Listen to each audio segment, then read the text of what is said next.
Hey everyone, welcome to Dad Casual, where full-time dads and casual gamers come together to discuss everything we love about the games we wish we had more time to play. Thanks for being here. If you would, please take a moment to follow and subscribe on YouTube, Instagram, Twitter, and your podcast platform of choice. And if you ever have any questions, topics, or thoughts, feel free to email dadcasualpodcast@gmail.com. We'd love to hear from you. And without further ado, this is Dad Casual.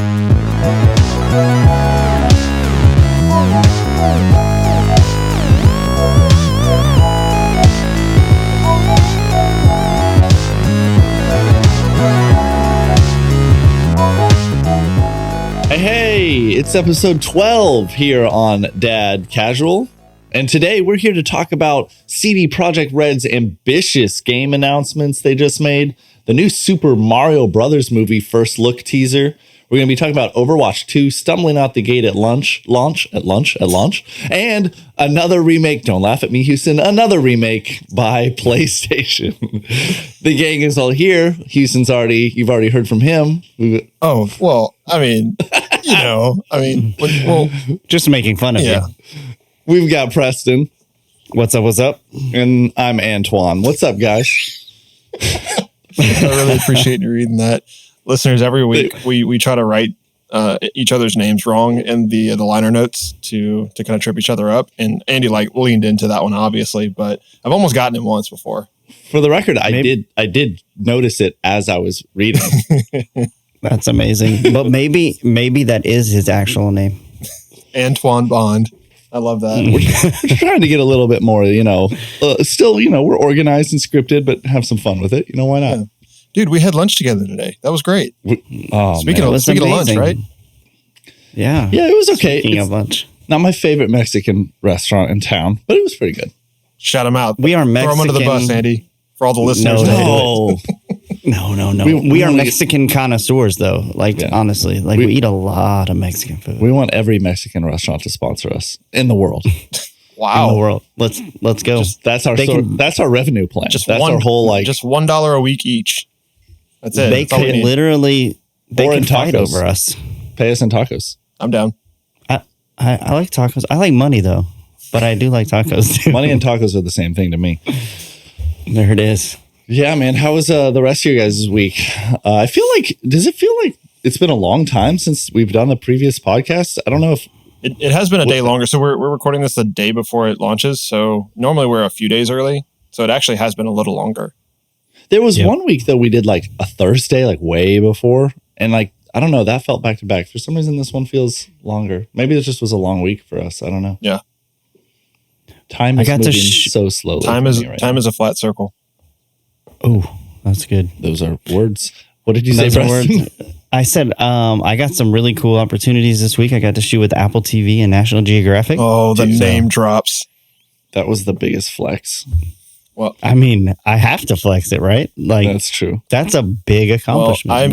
That's pretty cool. I made a magnet graphic design of a cow, so we're the same.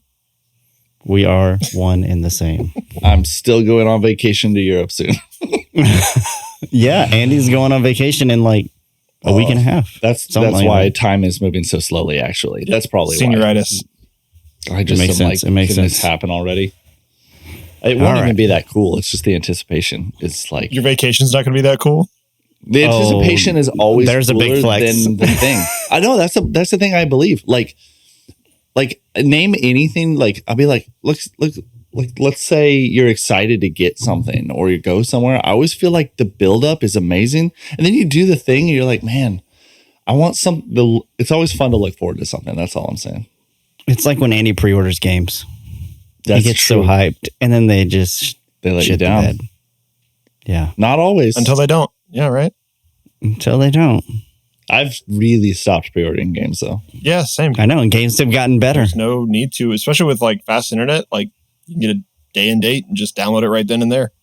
Yeah, I think that's it. That's the main reason is that I've switched a little bit more to download as opposed to physical copies. Yeah, I got a disc PS5 and I barely use the disc. Mm-hmm. There's a joke in there somewhere, but this is a rated PG. Your wife barely uses the disc. There we go. And it's now PG-13. We're moving on. So, guys, the first thing I wanted to talk about was this week, the new Super Mario Brothers movie. The teaser trailer dropped. It's just a teaser, but it was, I thought, surprisingly like lengthy and like girthy. What is happening? You've got my mind, guys. It's been all day with Andy with that kind of stuff. And it has all day. All day. Michelle, if you're listening, so come get your man. Help a brother out. So what did you guys think about the Super Mario Brothers movie teaser? I thought it had no business being as like epic as it was. Yes. It was. I guess I'm not that shocked. It's by Illumination. Like they made Despicable Me, and I really like that series, but it seems like they didn't go so far fetched with the characters to like push them away from like their true selves, but then throwing some humor in there, and then it's also like a pretty epic with like the big like cinematic like big drums and stuff in the music and stuff. But I'm more excited than when I first heard about it, for sure. Yeah, I loved the graphics. It didn't look like a silly cartoon. Like that's what I was expecting. More 2D Mario type, not 2D necessarily, but more cartoonish. Not quite as polished, yeah. Yeah, and it looks super. When I saw Bowser, I was like, oh, okay. Oh, cool. It looked cool. I thought visually it might be one of the best animations I've seen. I think Illumination as a studio, that is probably their greatest. It looks strength, like it's on. They're very good at visuals. It looks like it's on par with like something like Wreck-It Ralph. Like that quality. 100%. Mm-hmm. Oh, I mean, yeah, right. I think Illumination, like as far as their visual team, like their animation, I think they're absolutely Pixar quality. I would agree. Yeah, I think the Despicable Me movies are great. I think Secret Life of Pets was great and looked beautiful. I thought we love the Sing movies, Sing 1 and 2. Yeah.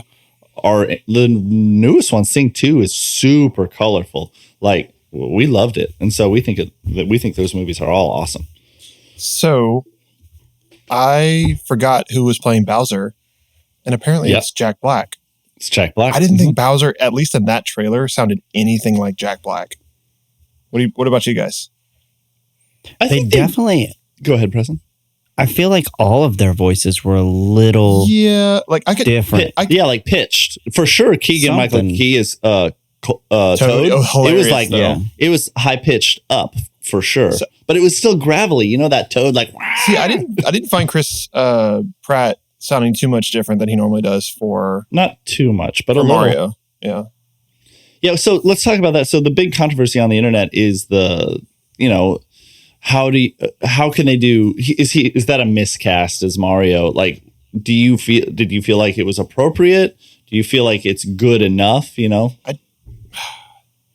I think Charles Martinet has had his time as Mario. Well, he's in the movie. Yep. He's in the credits. Yeah. So I don't know exactly how they're going to pull that off, but I mean, great for him. Like, and he is the voice of Mario for like almost everybody. Like to recognize Mario as Mario, but I don't know. I think it's kind of a cool choice, especially to get somebody as big as Chris Pratt to play him, and with as big of a goofball as he is capable of being.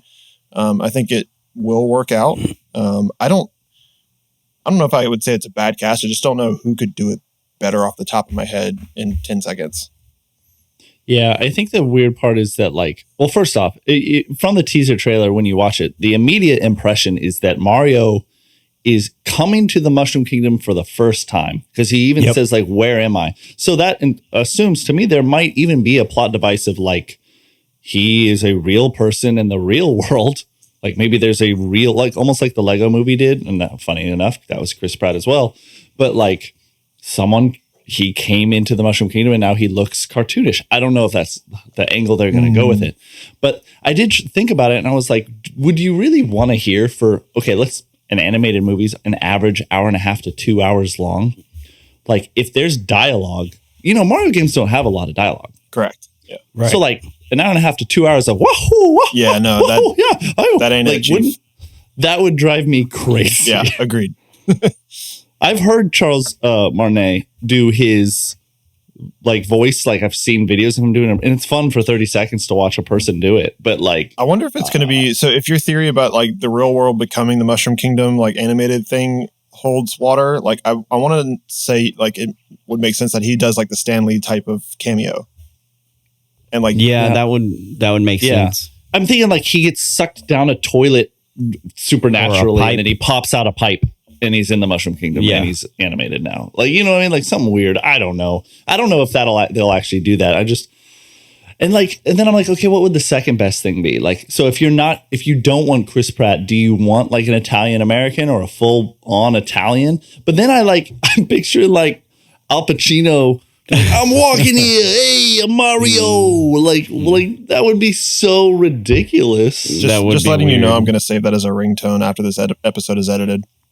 Yes. Me going, hey, I'm walking here. I'm Mario. 100%. It's me.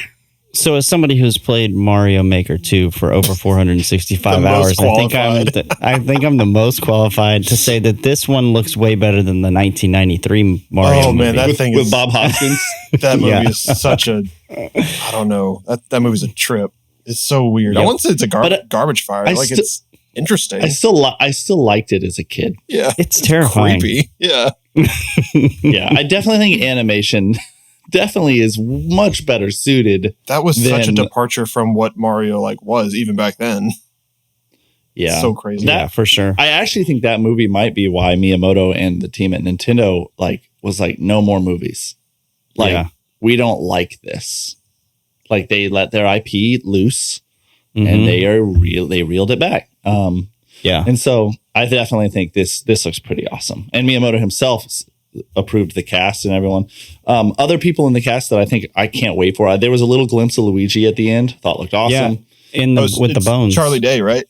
Yeah, Charlie Day. That's gonna be good. And it looked like Luigi's Mansion. I'm like, give me a full-on Luigi's Mansion movie. That would be, especially with Charlie Day. He's a good cast, I think. I think that's a perfect cast. Yes, Bowser stole the show with Jack Black. I thought Kamet introducing whoever that was. I don't know who plays him. I'm excited. And then there's going to be a Donkey Kong and Diddy Kong in it too. Yeah, and Cranky Kong as well. Yeah, and Diddy Kong is Seth Rogen. Amazing. That cast is incredible. It'll be. I personally feel a lot better about it after seeing. That's the trailer. Probably the only way this movie could have succeeded is with that cast. Yeah, I get the weird thing about Chris Pratt, but I think it was fine personally. Anyway, so moving on, we just thought that was cool. Little non-video game, but related to video game news. The main story that we want to talk about today is CD Projekt Red, the creators behind Cyberpunk and The Witcher and some other games. Is they had a investor call this last week. And in the investor call, which is not the normal place you want to make announcements, but every once in a while we do see things because they want to flex for the investors. CD Projekt Red announces new Cyberpunk game, multiple Witcher games, and a new IP. This comes from Wesley LeBlanc at Game Informer.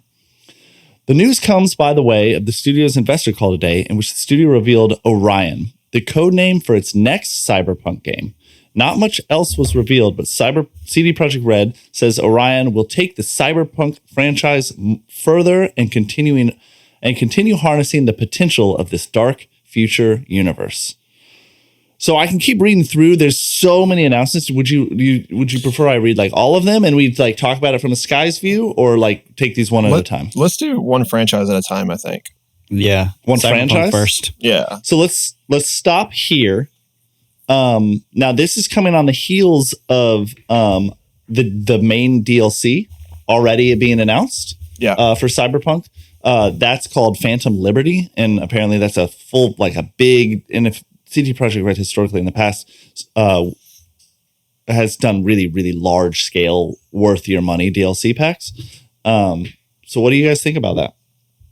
With Phantom Liberty, that's the one that's already out though, right? That's the one that's coming out soon. This is they announced their next full-on Cyberpunk. Yeah, this is Cyberpunk 2 we're talking about. But yeah, Phantom Liberty is just an expansion into 1.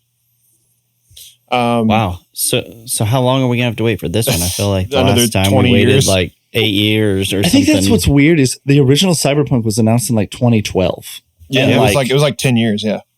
It is abnormal for a studio to announce, like Marvel does it with their movies, but like like most places, Kojima did it with Death Stranding and came through, but like most of the time when you're in before development, you don't announce. It's like a year at the most is what you'll announce. I kind of like the transparency though. Do you guys agree with that? So in light of how Cyberpunk 1 launched, I think, yes, this is a good thing I guess it was for the investors, but it really trickles down to the fans for sure. Just to let them know what's coming and that they're serious about remaining transparent and that they don't want to repeat the same mistakes that they had in the past. So even if it's like, all right, this game is announced, but it's not coming out for 6 years, like, so be it. Like, we have this big DLC. I think there's still tons of life left in Cyberpunk. They just, I say within the last 6 months, really polished up the console versions to make them actually playable.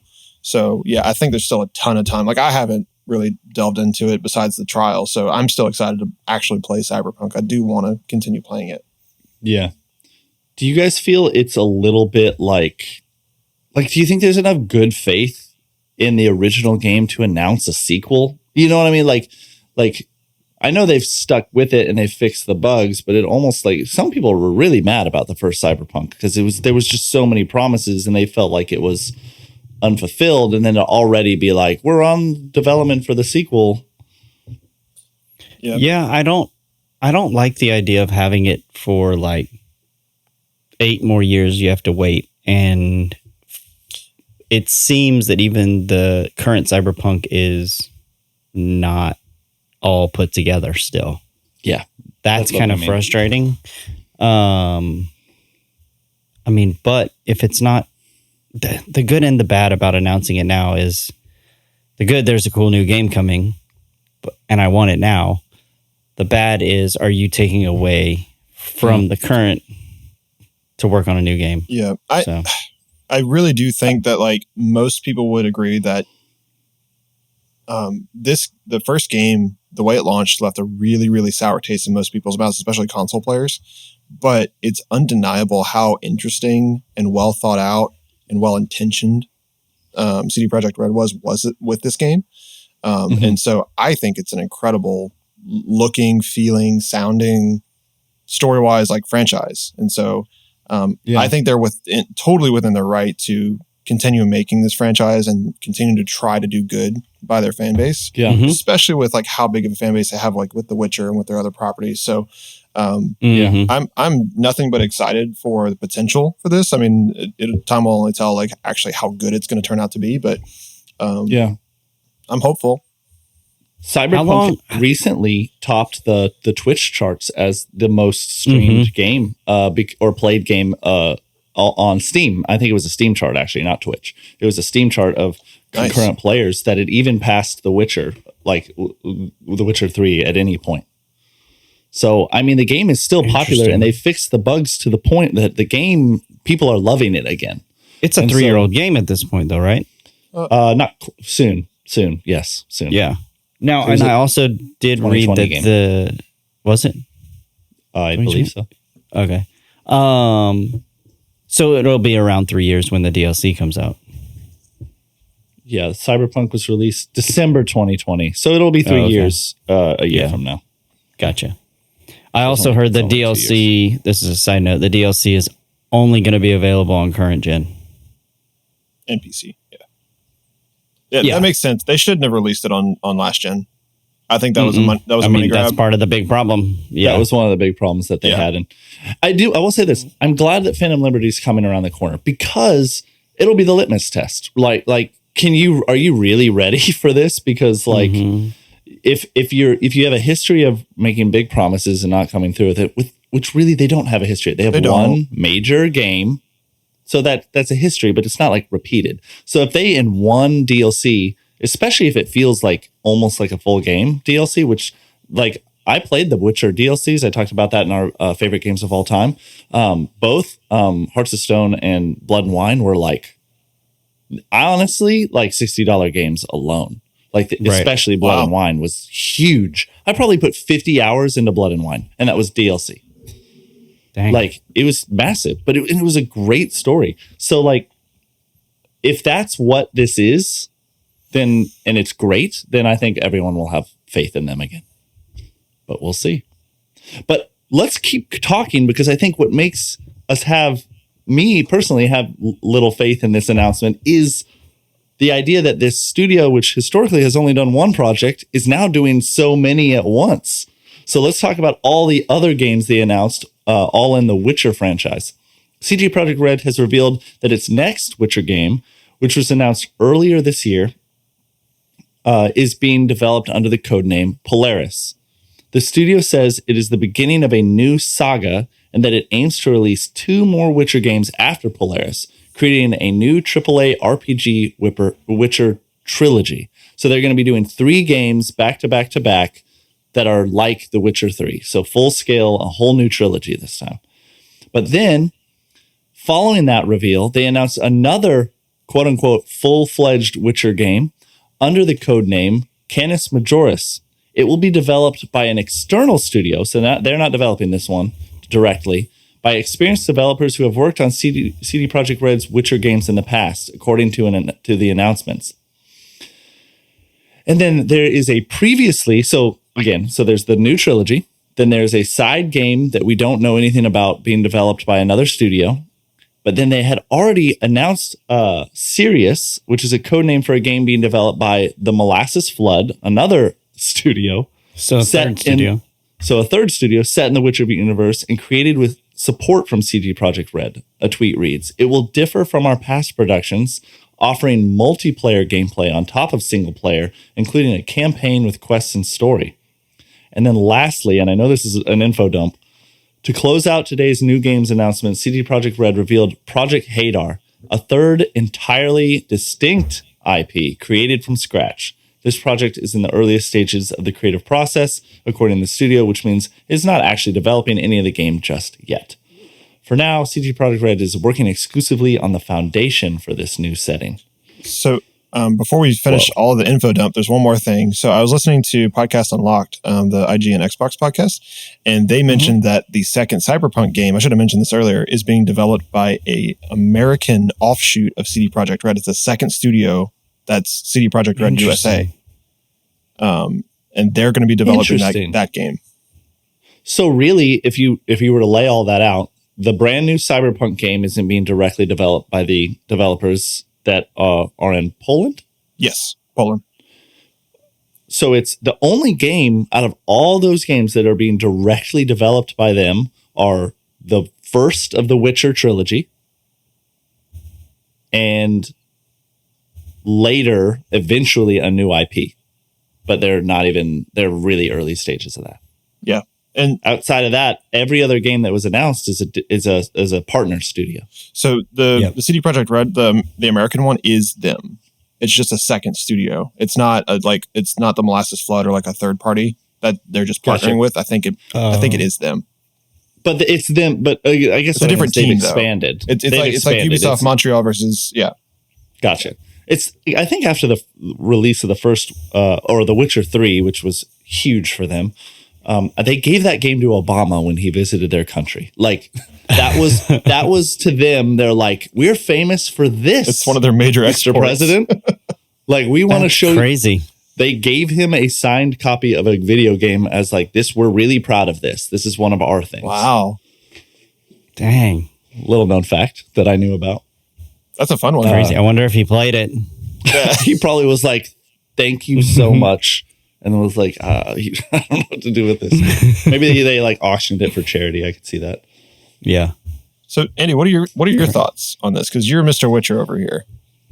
I'm a huge Witcher fan, so I've watched the shows, I've read the books, I've played the third Witcher game. I didn't play the first two just because they were really, really old gen games. It's kind of like GTA fans not playing the original GTA. Weren't they PC games? They're not real fans then.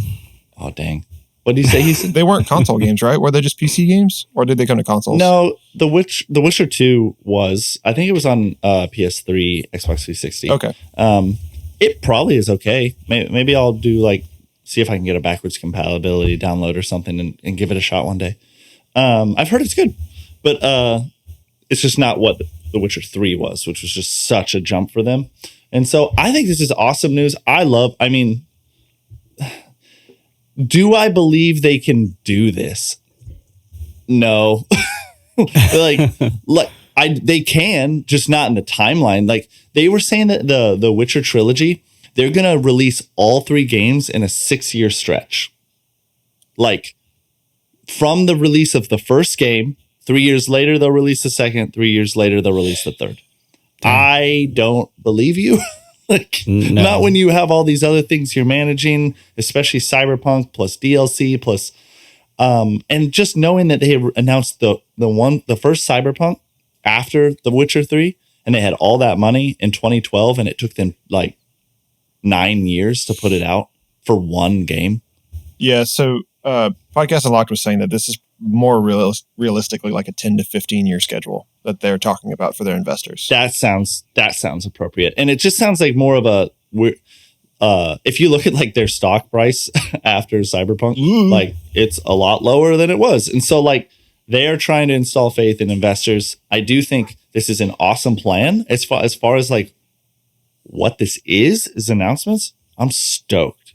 And maybe I'm a glutton for punishment. Like, you know, on one hand, I'm like, there's no way you can do this. And then on the other hand, I'm like, hell yeah, let's go. Like I'm pumped. But, you know, I don't know. I think a new trilogy could be awesome for those who've played the games. I think it could be centered around Ciri. I think that's the obvious jump for character, as opposed to Geralt, who was the main Witcher character in the other games. I think we'll have a new lead character. I think that would be awesome and would be interesting. I think a side game, I think it would be fun to play as one of the mages, like as Yennefer or one of the other main characters. I'm getting kind of nerdy here, talking about all the lore and everything.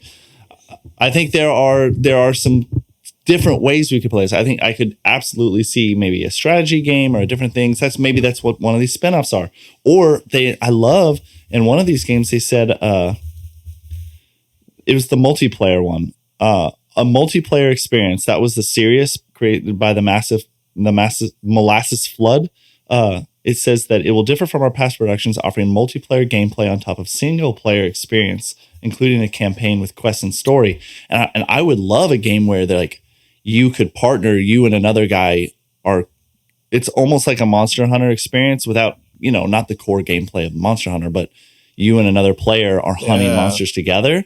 That would be awesome. Co-op and butchering. I would be so into that. Yeah. Yes. Because in the games, you do that a lot. You'll go into a town and there's a bounty and you'll find another Witcher's already on the case. And then you'll end up teaming up and like, then you'll have to negotiate with him and like, be like, I want this much of the bounty. And like, that's part of the experience. Or maybe you're like, no, first one to catch it wins. And it becomes a competitive experience. And I'm like, oh man, that would be so fun. Nice. So before we move on, I know this is a really beefy topic. We can keep talking about it for a little bit if you want, but for Hadar. So I noticed something, and I heard this on the other podcast too, is that all of these code names are based off of star systems. And so what if somebody else in another podcast had this thought too, but what if Hadar is a space themed game? Whoa. Like, do we have any other thoughts of like what their new IP being sci-fi would, but more like space sci-fi as opposed to like Cyberpunk is. High sci-fi, like instead of like pseudo futurism, like what Cyberpunk is. I mean, that's essentially the Bethesda model, right? They've got their fantasy with the Elder Scrolls. They have their post-apocalyptic future in Skyrim. That would be equivalent to Cyberpunk-ish. Yep. And then they have now Starfield, which is their space exploration sci-fi. I mean, that model works well or seems to be working well for Bethesda. Yeah. I'm not sure what I think about I could Starfield. totally see CD Projekt Red the end of the next decade being like one of the top game manufacturers ever. If this all plays out like they want, like, or at least like most well respected for like producing this like crazy AAA, like ridiculous grade content. Yeah. Which they kind of already are. After what they did for The Witcher, for me, is I thought of them as that. I thought, but there are stories like that. I mean, I think of BioWare, where I'm like, BioWare was the toppest tier. I mean, two of my favorite games of all time between Star Wars Knights of the Old Republic and BioShock. Like, yeah. And they did Mass Effect. They did Dragon Age. Like, they just But now BioWare today, it's almost nothing. Like, I just don't enjoy what they put out anymore. It's not the same team anymore. And so it does seem to me like CD Projekt Red, based on how they're turning around the Cyberpunk franchise, I have hope in them, but I don't have the same trust I had when Preston, do you remember before Cyberpunk came out? Like, I was like the most excited ever. Yep. You were ecstatic about it. And then you pre-ordered and I was like, please don't pre-order. Please don't pre-order. And then I literally remember being like, I feel like I couldn't trust the studio more. They spent 9 years making this. That's such a long time. And they made The Witcher 3 that they clearly put their time and effort into this. And I guess I was wrong. They had to put it out and it was buggy and had issues, but I'm excited. Phantom Liberty, by the way, that's a dope name. What a cool, I'm just like, yeah, I'm into that. That's a cool. It makes me think of Metal Gear. There's the Phantom Pain and then Sons of Liberty. 100%. Houston, do you own Cyberpunk, Houston? I don't. I just tried did the trial. Same. But I need to play it if more. it goes on sale again for like Black Friday or Christmas, like I'm probably just gonna get it because it was like $25 at one point. I was like, that's so cheap. Yeah. All right, so moving on from CD Projekt Red, I want to talk about Overwatch 2, which launched this week, at least for a little bit. We all tried to play. It's like, but did it launch? And some of us did. I got to play a little bit. I didn't. I couldn't get in the loading screen. But you guys struggled, right? I'm glad you got to play. Yeah, so I learned after the fact that they suffered like 2 or 3 DDoS attacks. That's the reason that it sucked. So it wasn't just us. On top of it being a congested new game, which always happens. But they had a cyber attack situation going on. So I'd forgive them a little bit for that. But yeah, it was a crappy experience. The first day and a half that I tried to get into it, I couldn't. But I did play, I think about like 5 or 6 rounds. It was fun.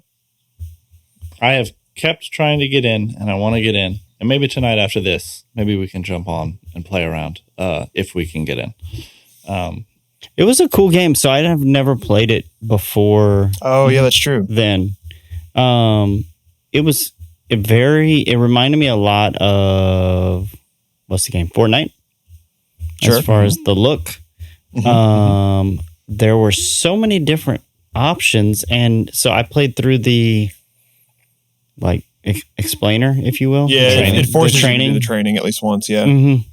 So that was helpful, actually, in my opinion. Oh, yeah. If you've never played, for sure.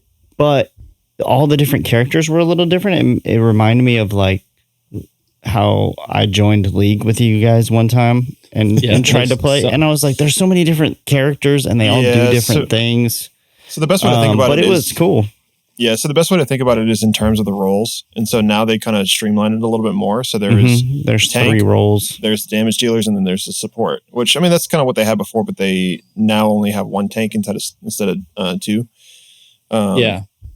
And so that streamlines it a little bit. So you can, a lot of the time, like people just pick like what they're good at, like the role that they're good at, and then they get good at like 1 or 2 characters in that role. And so you don't have to be good at every single character. You just kind of like, I want to always be like the shooty, make attacky guy. And then sometimes you want to be the tank and sometimes you want to be a support. Like I actually enjoy being support class. So could we all play and be support at the same time or no? You wouldn't want to do that because you need someone to be good at damage, right? Like if no one's doing damage, it's not good.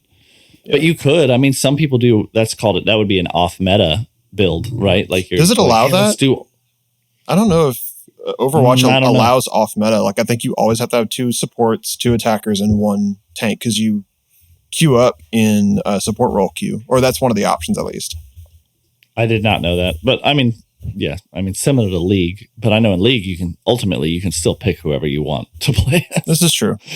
Yeah. So I just didn't know. I actually don't know with Overwatch 2, and I haven't played Overwatch 1 in forever. But it does help, obviously, if you know what everyone does, so that when you see an enemy, you're like, I know what he does because I played him once. Yeah, the best. Gotcha. So now I can react to that. Like it'd be like playing Fortnite and knowing what the Kamehameha move does, and then you hear the sound. That's good because you know what that means, so you can react to it. Like those games take time because it's a blessing and a curse. We have a lot of different characters or a lot of systems, for the veterans, that makes it fun and interesting.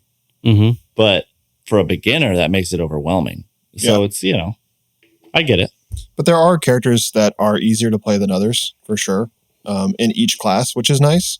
And so I think the way that they disperse like the knowledge level versus like adeptness is a pretty fair system.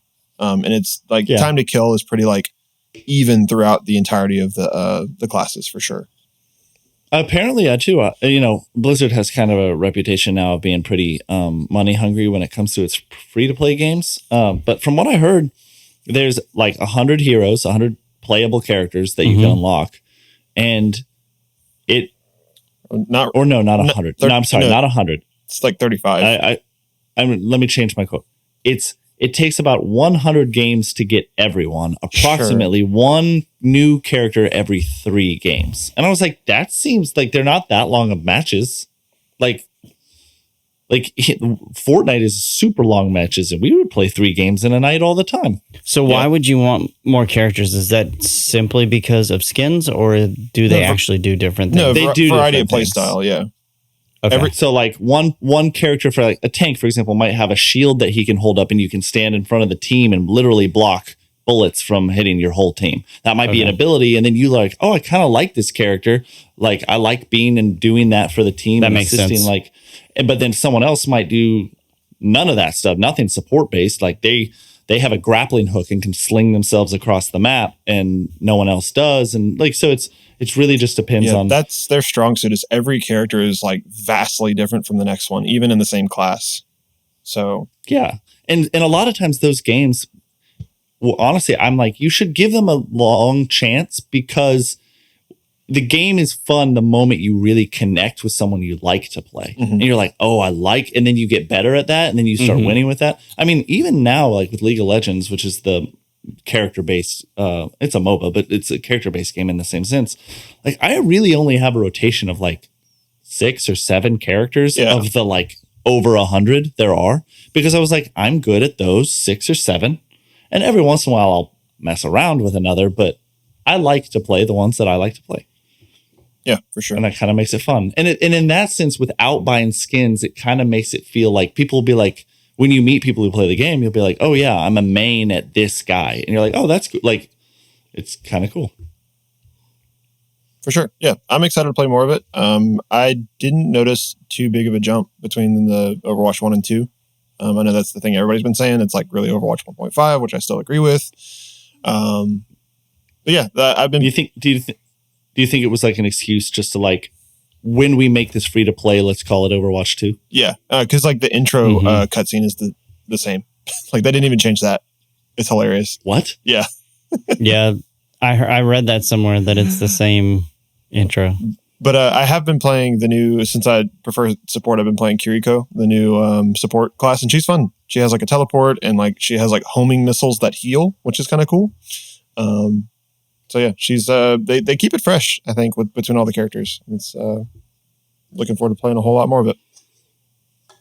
Cool. So Preston, you'd team up? Yeah, that'd be a blast. We should do that. All right. So moving on after that, Horizon Zero Dawn. I don't know what y'all think about this. I had to throw this in based on some topics we talked about in the past weeks. The original Horizon game, the PlayStation exclusive, is getting a PS5 remake, remaster, and multiplayer spinoff, and it's reportedly in development. This comes from Darren Bonthus at GameSpot. Horizon Zero Dawn could be getting a significant upgrade, as a new report claims that accessibility features, graphics modes, and quality of life improvements to the gameplay itself will bring Guerrilla Games' 2017 title up to the same similar standards as its 2022 sequel, Horizon Forbidden West. What do you guys think?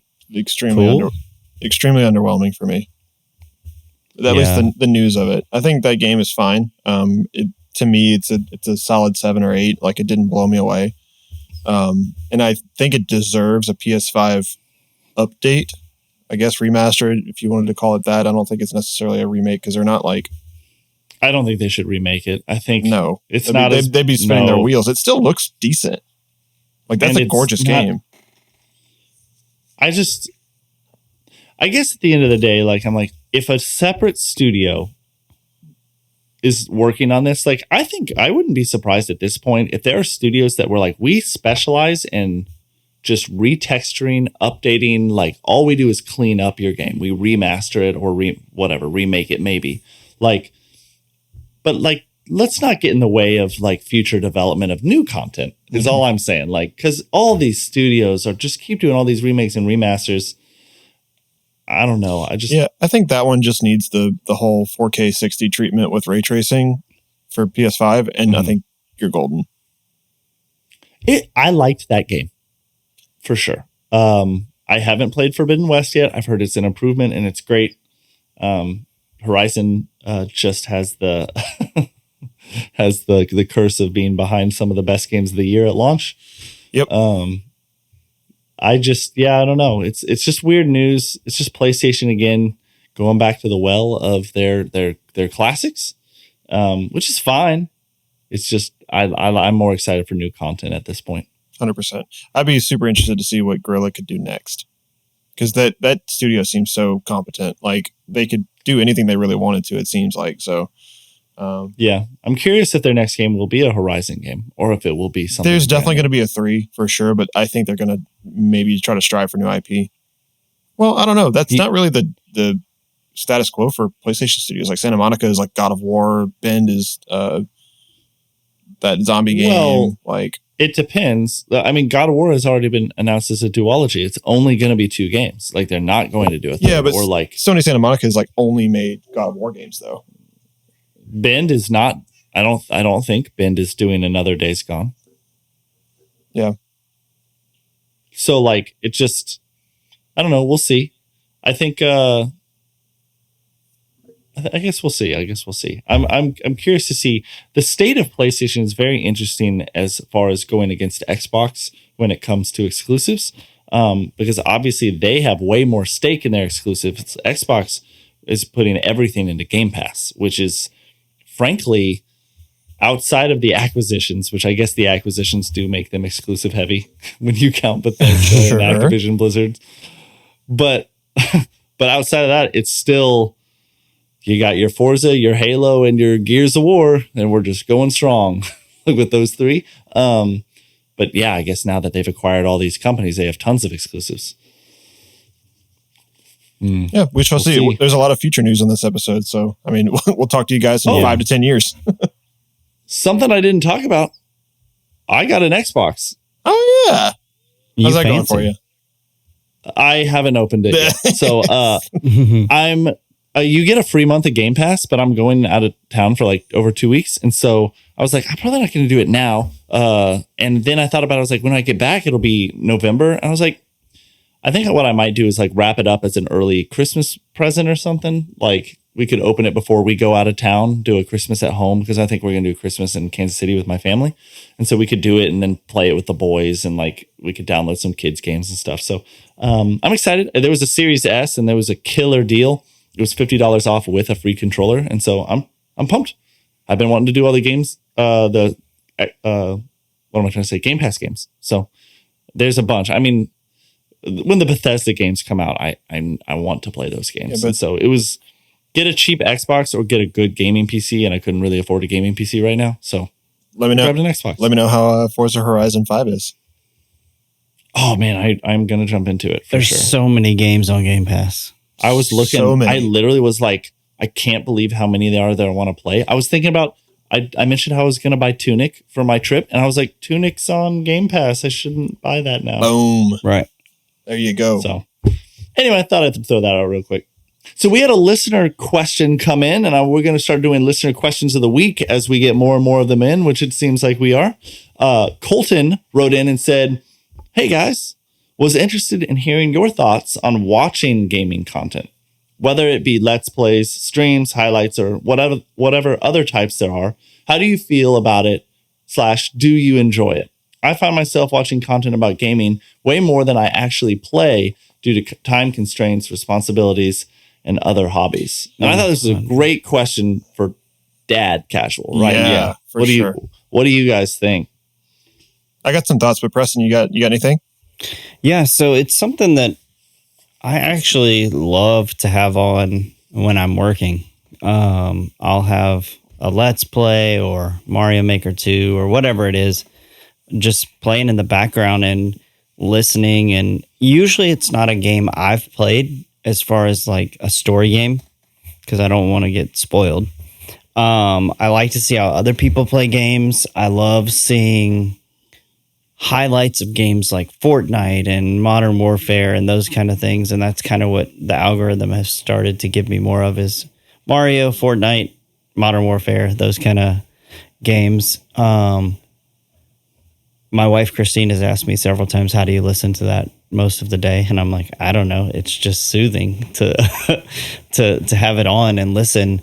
Love hearing other podcast people talk about different things and play games together as well.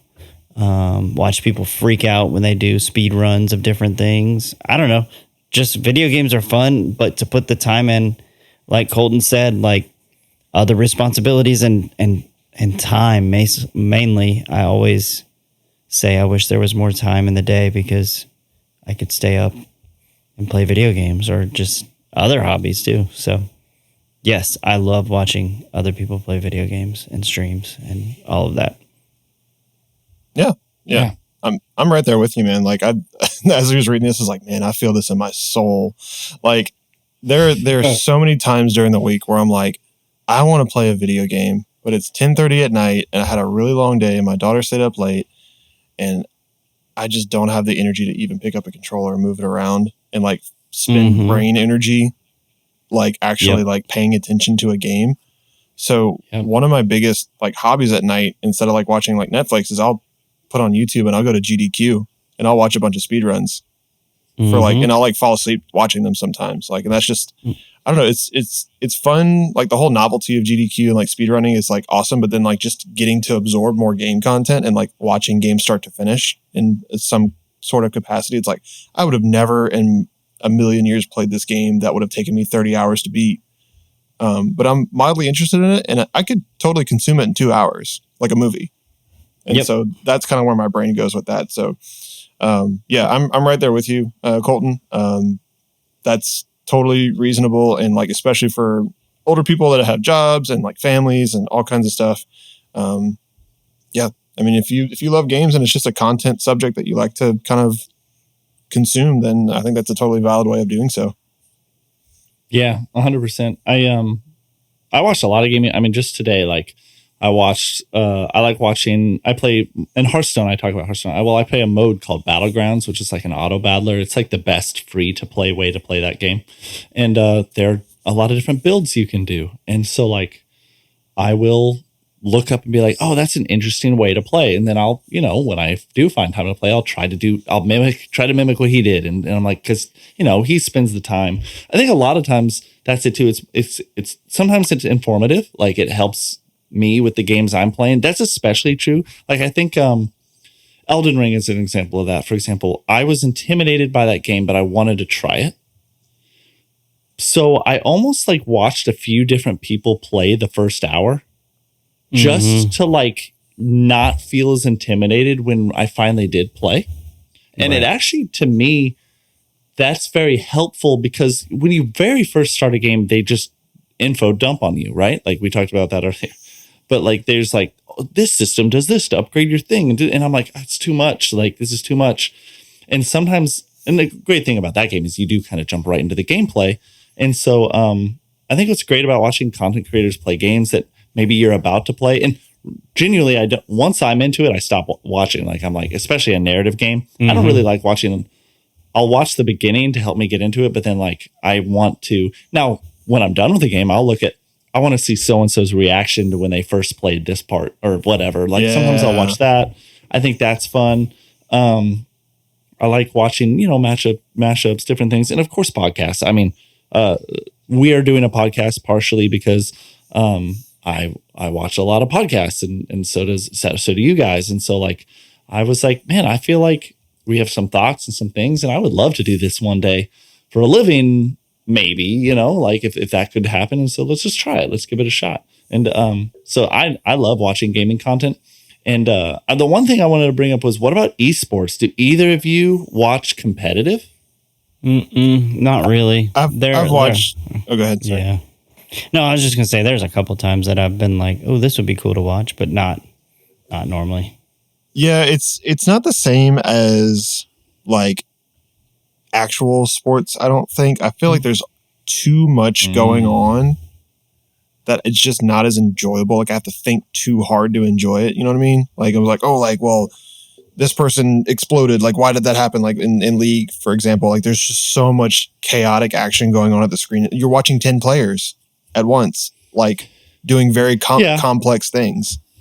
So I literally watched today, and I didn't know this question was coming. I watched Worlds highlights. The League of Legends Worlds competition, and I watched like different highlights between the one I watched today was it was Cloud9 versus who are they playing? I don't remember who they were playing, but I find it's not too hard, especially when there's commentators and they're zooming in on one lane at a time, and like, bro, you hear the crowd pop off and you're like, it is exciting. And when you see different people, I watched this one specific game where someone locked in Teemo, which on a world stage is a really bad champion to play.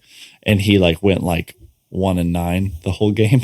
It was just a video. And it was a video of like streamers laughing that he did that. It was like, I mean, did he do it for the memes? Or was it just like he genuinely thought he could win? It reminded me of like the way like people who hate LeBron James will react to LeBron James playing poorly. You know, like these are still world-class players. Yeah. Right. But it was just a bad game for that dude, and he shouldn't have locked in that character. In that world, that's such a specific world to like get into as well. Like they do have just as much fanfare as like any other sport out there. Like there's all the graphics and like the audience and the team, the jerseys and all that kind of stuff. Like it's crazy. Yep. Look up like League of Legends Worlds 2022 and just look at the arenas they play in. Like, and you'll be like, I had no idea. If you don't know or aren't tuned into that, like it's a major deal. It's funny how they wear jerseys. I do think that's funny. I will say one cool thing about that whole thing was when we went to PAX the first year, they had some tournament going on, and I was like, oh, this is kind of cool to watch live. Yeah. The one I remember was Super Smash Brothers. They had going on. So I like it. It's not the main content I watch. It's definitely just more the independent streamers and Twitch streamers, and but less so live, I would say. More so I'm watching pre-created YouTube content. Yep. Exactly. After the fact. Because it's usually when you don't have a lot of time to play, especially as a dad, that's the content you're watching, because it's live. It takes too long to see it. You want to see the highlights. Yep. All right. So we want to talk about some dad tips. This is kind of a new thing. Let us know if you like. We're going to go through. Each of us are going to give just a quick. Maybe sometimes it'll be small. Maybe sometimes it'll be a really deep, emotional dad tip of the week. So Preston or Houston, do you guys want to start? You have a dad tip for any dads out there? How to be better fathers? Sure. Yeah, I can go.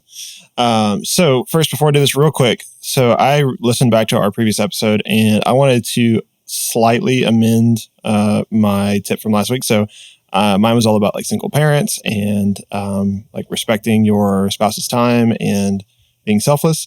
And the way I phrased it is that like I kind of did like a compliment sandwich thing where I said like single parents are amazing. I still think that's true. That's not changing. I then went on to say, well, what I thought I said was, if you have a spouse that does not allow you to have your own time, to do your hobbies, to be your own person, and that you're just stuck being a stay-at-home parent, and that's like all you're limited to. I think I used the phrase like that is like pitiful or sad. And I was just meaning that if you have a spouse in a situation where they're not being selfless, where they're being selfish, that is sad. That sucks. That's something that needs to change, that you need to have a conversation with your spouse about you being your own person outside of having a kid. Like having a kid is great, but what I just said. So for sure. Yeah, we knew what you meant in the moment. I figured it just sat weird with me, and I felt like I was just word vomiting. So this week, real simple one. Sleep is important. More important than games. So if you are like just I got to play more games and I really want to. And I spent $70 on this PlayStation 5 game.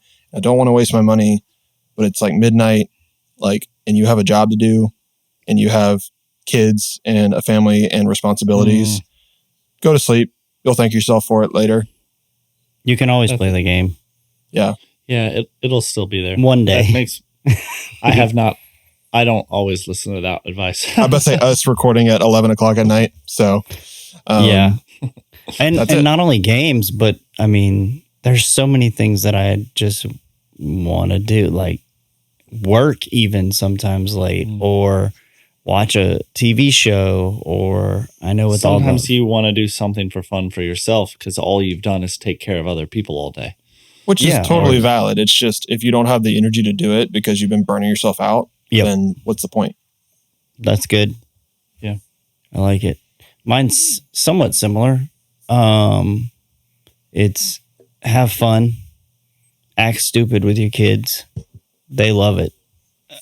We were talking in ridiculous voices this afternoon, and Rhett was just cracking up, and then went up to Christine and started talking in a ridiculous voice, and then we ended up dancing around like idiots in the kitchen, and I was like, this is the most fun he's had all day, and we're not even doing anything like expensive. Better than Disney World.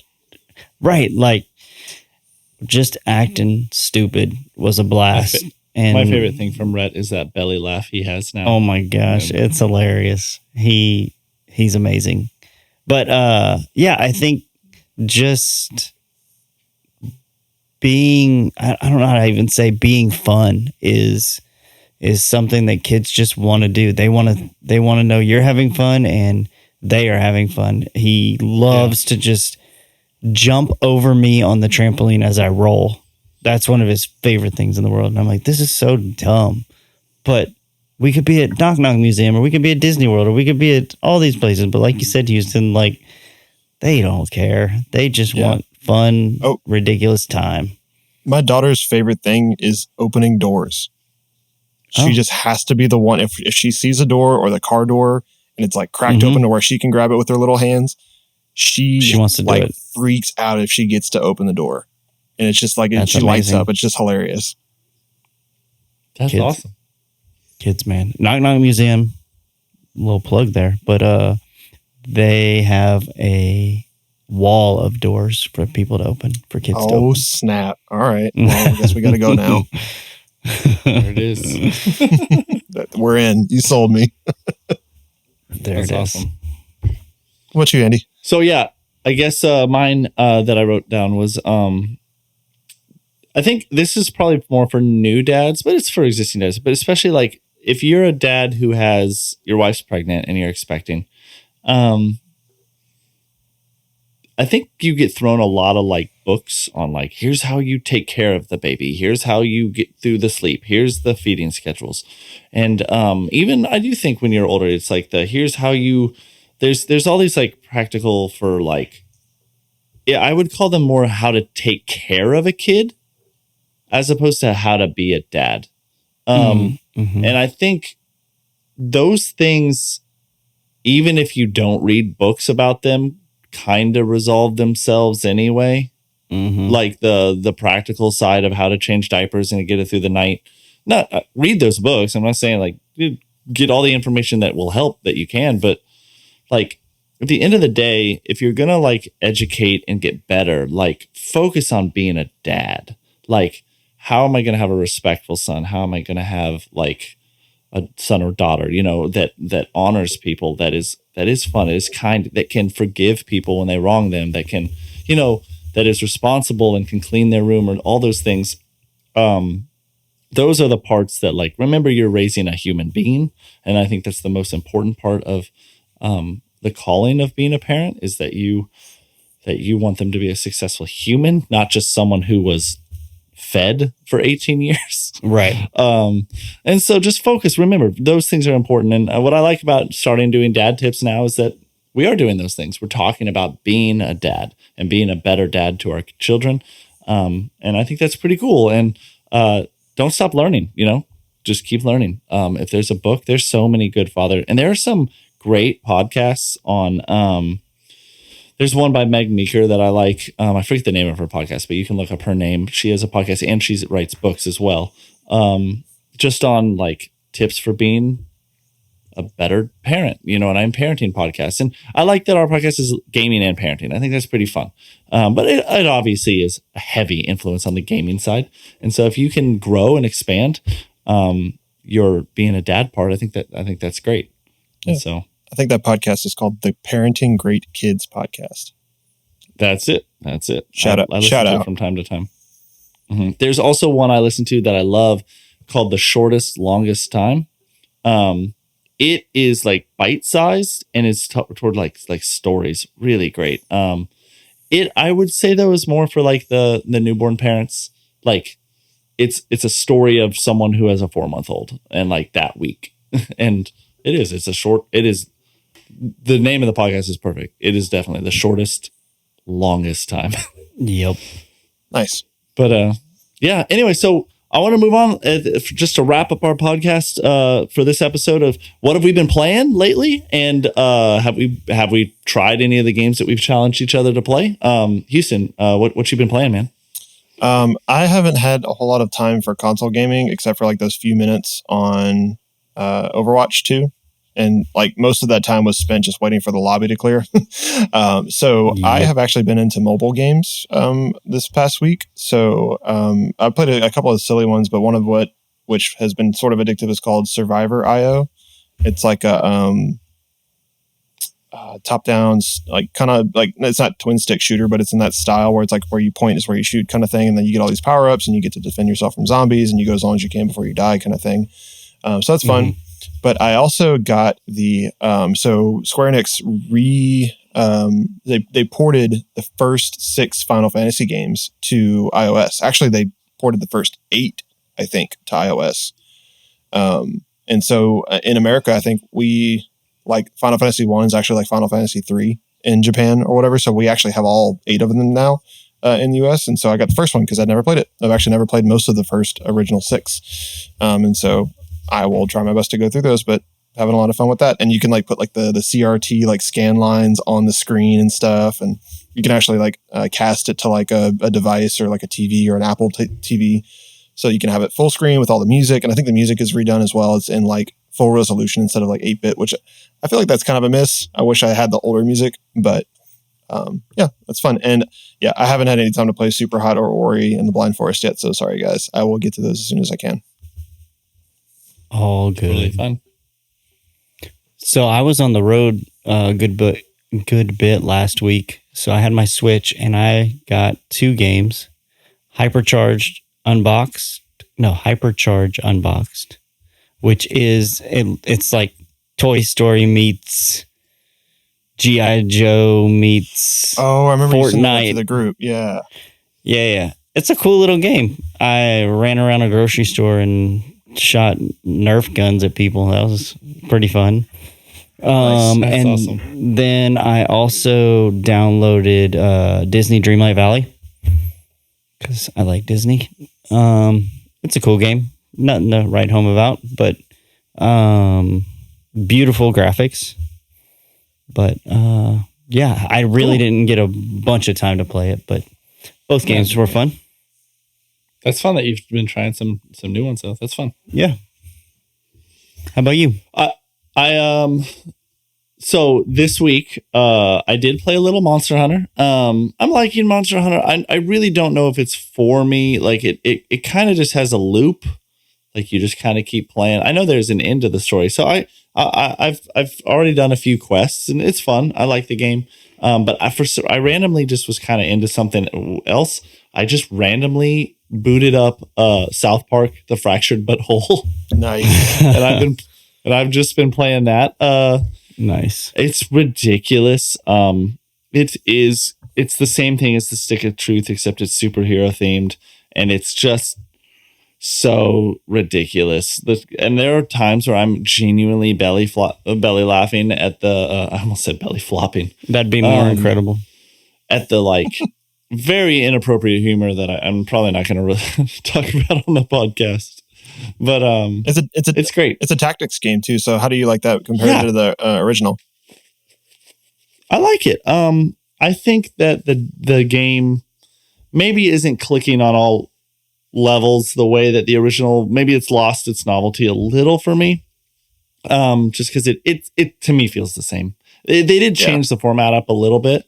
I do like this system. It is fun that like something I do like is you're not locked into one class now. Like you can consistently morph and change the way you play. So I really like that. So that like if you're not liking the gameplay, you can change it as time goes on. And so like it's so ridiculous. But I really, really like it. And then and then I've been trying to play Overwatch, and I got the Xbox. So one day I'm going to boot up the Xbox and start playing. I'm really excited. I think Tunic is the game I'm the most excited to play. I'm like pumped to play it. It's just got such great reviews, and it's kind of one of those sleeper hits. So I think it's going to be great. And then once I do boot up 2, I'm going to for sure give Forza Horizon, the newest one. 5? Yes, 5. Yes. A legit shot because I like driving games, so it sounds fun. Very cool. Cool. Well, that will do it for this week on Dad Casual. Again, guys, we want to just thank you guys for tuning in. As usual, please spread the word, let people know. We've been trying to, we've been slowly seeing more and more viewers, but we still haven't seen anything like the very first episode. So we would like to get to the point where we've at least surpassed that point.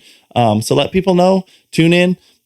This is Dad Casual. You can always follow us on Instagram, Twitter, all social media platforms, as well as you can get the podcast anywhere. So you can listen to the car or on YouTube. And you can always email any questions, topics, or thoughts that you have to dadcasualpodcast@gmail.com.